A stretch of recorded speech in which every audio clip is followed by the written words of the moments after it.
जय श्री राम दोस्तों। आज मैंने जय श्री राम क्यों बोला, ये आपको, मुझे और सारी दुनिया को पता है कि आज भारत के अयोध्या में प्रभु श्री राम जी के मंदिर का, भव्य दिव्य मंदिर का उद्घाटन सोला है। और ये हर भारतीयों के लिए बहुत गर्व की बात है। हमने इसलिए हमारे घर सजाए, बड़ी बड़ी रंगोली निकाली, लाइटिंग्स लगाए, फटाके बजा रहे, बहुत हम खुशी मना रहे हैं। और ये बनानी ही चाहिए। क्यों? क्योंकि हमारे श्री राम पधारे हैं, 500 साल के बाद पधारे हैं। ये तो हमें खुशी की बात ही है। ये तो चमक हर भारतीयों के नज़र में दिखाई दे रही है। लेकिन इसके साथ हमें प्रभु श्री राम जी का अच्छा भक्त भी बनना है, सच्चा भक्त भी बनना है। और वो कैसे बन सकते हैं हम? वो हम प्रभु श्री राम जी के जो विचार है, जो उन्होंने जो लोगों को समझाया है, जीवन कैसे जीना चाहिए, वो अगर हमने हमारे लाइफ में लाया, हमारे जीवन में लाया, तो भगवान श्री राम बहुत खुश हो जाएंगे और फिर हम उनके सच्चे भक्त कहलाएंगे। देखो, उनके पास क्या नहीं था? सचमुच सब था उनके पास, सब संपत्ति, पैसा, बहुत प्रॉपर्टी थी, माँ बाप, भाई बहन, कुछ भी कमी नहीं थी। नौकर चाकर बहुत बहुत सारे थे उनके पास। कुछ भी जीवन में कुछ भी कमी नहीं थी उनके पास, सब कुछ था। लेकिन फिर भी वो वनवास में चले गए। क्यों? क्योंकि उनके पिताजी ने वचन दिया था और उनके पिताजी का वचन खाली न जा पाए और उनके रघुवंश को कभी कलंक ना लगे। इसीलिए वो अपने पापा को, अपने पिताजी को थोड़ा सा भी आर्ग्यूमेंट न करके सीधे चले गए। उनकी बात मानकर सीधे वनवास में चले गए। कितना बड़ा त्याग है ये, कितना बड़ा! ये सैक्रिफाइस ही हमें लाइफ में बड़ा बनाता है। सिर्फ उन्होंने नहीं त्याग किया, उनके साथ उनकी पत्नी माता सीता, उन्होंने भी अपनी पतिव्रता धर्म निभाया। क्या नहीं था उनके पास भी? एक राजा की रानी थी, एक बड़े से राजा की प्यारी सी बेटी थी। उनके पास भी कितने सारे नौकर चाकर थे, कितनी दासियां उनके हाथ के नीचे काम करती थी। लेकिन फिर भी उन्होंने उस सब का त्याग किया। क्यों? क्योंकि अपना पतिव्रता धर्म निभाना है उनको। उन्होंने लक्ष्मण रेखा पार की, ये तो हमें सबको पता है। लेकिन क्यों पार की? क्योंकि हमारे दरवाजे पे कोई भी ऋषि अगर आते हैं दान मांगने के लिए, तो खाली हाथ नहीं जाने चाहिए।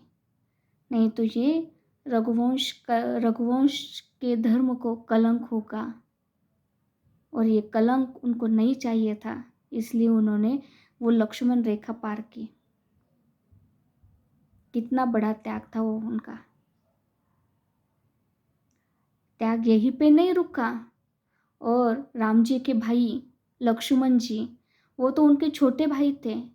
वनवास तो सिर्फ राम जी को मिला था, लेकिन फिर भी लक्ष्मण जी ने अपने वाइफ को भी नहीं पूछा, अपनी पत्नी को भी नहीं पूछा कि मेरे भाई वनवास में जा रहे हैं, मैं भी उनके साथ जाऊँ क्या? नहीं, वो सीधे चले गए भाई के साथ, भाई की रक्षा करने के लिए।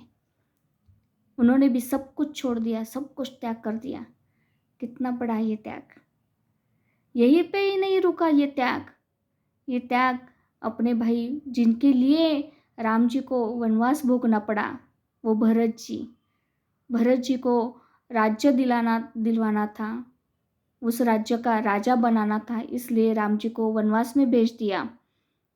लेकिन वो भरत ने भी अपने गादी पे नहीं बैठे। वो राजा नहीं बने।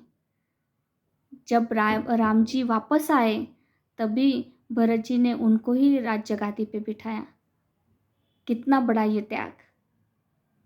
तो राम जी के जो, हमें अगर सच्चा भक्त बनना है, तो राम जी के विचार यही समझाते हैं हमें कि अगर राम जी का अच्छा भक्त बनना है तो हमें हमारा क्रोध, लोभ, मोह इनको त्यागना होगा और कर्म, धर्म और हमारा कर्तव्य को अपनाना होगा, शांति को अपनाना होगा।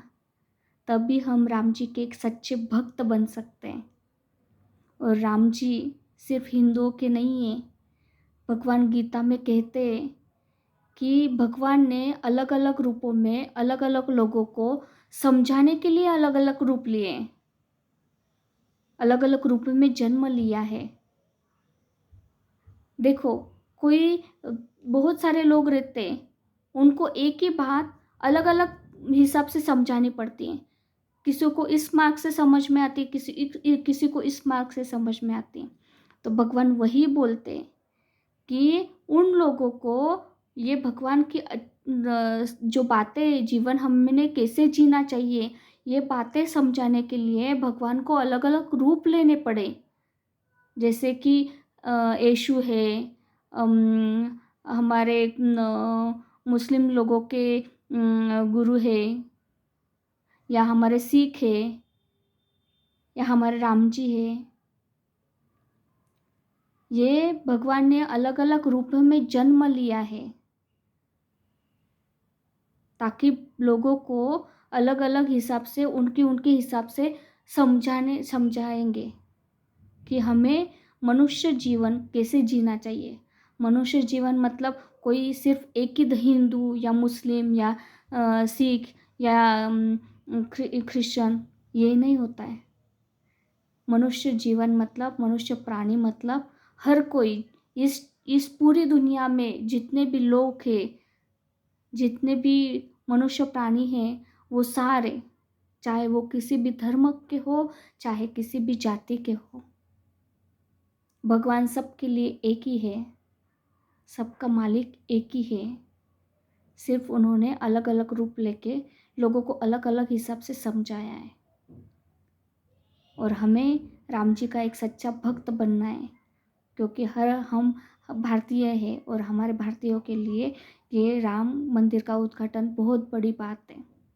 तो इसलिए हमें राम जी का एक सच्चा भक्त बन के भी दिखाना है, चाहे हम किसी भी जाति या धर्म के हो। Thank you so much. जय श्री राम।